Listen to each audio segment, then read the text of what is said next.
पवन सिंह का दोस्तों पोल खुल चुका है और ये पोल कैसे खुला आप लोगों को मैं बता रहा हूँ।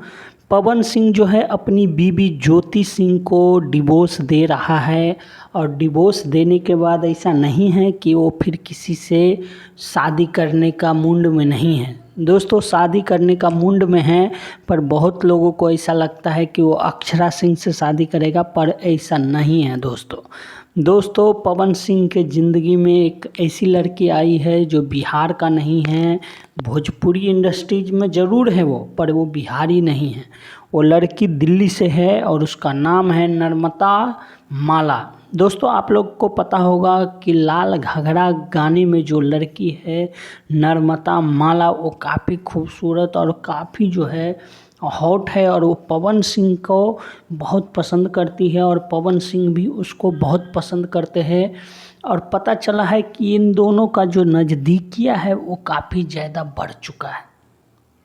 दोस्तों नर्मदा माला और पवन सिंह जो है कुछ दिनों से छुप के मिल रहे थे और इसके बाद जो है दोनों के बारे में जब पता चला ज्योति सिंह को, तो ज्योति सिंह जो है फाइनली डिवोर्स देने का जो है काम कर रहा।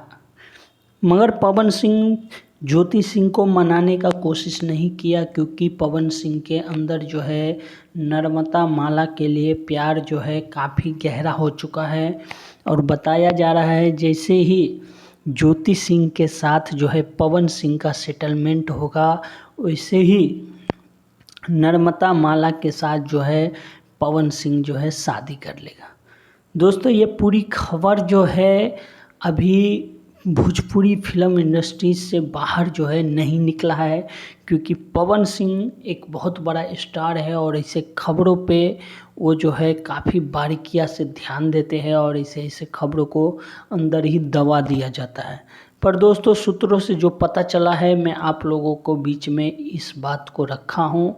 इस बात का जो है अभी मीडिया में लीक नहीं किया गया है। तो दोस्तों आप लोगों को पता है कि पवन सिंह जो है ज्योति सिंह को तलाक जो है 27 अक्टूबर को फाइनली दे देगा। उसके बाद हो सकता है तो ये नर्मदा माला से शादी इसी साल करे या अगले साल करे। धन्यवाद दोस्तों। आपको ये वीडियो अच्छा लगा तो कमेंट करके बताइए। चैनल पे नया है तो चैनल को सब्सक्राइब कर लीजिए।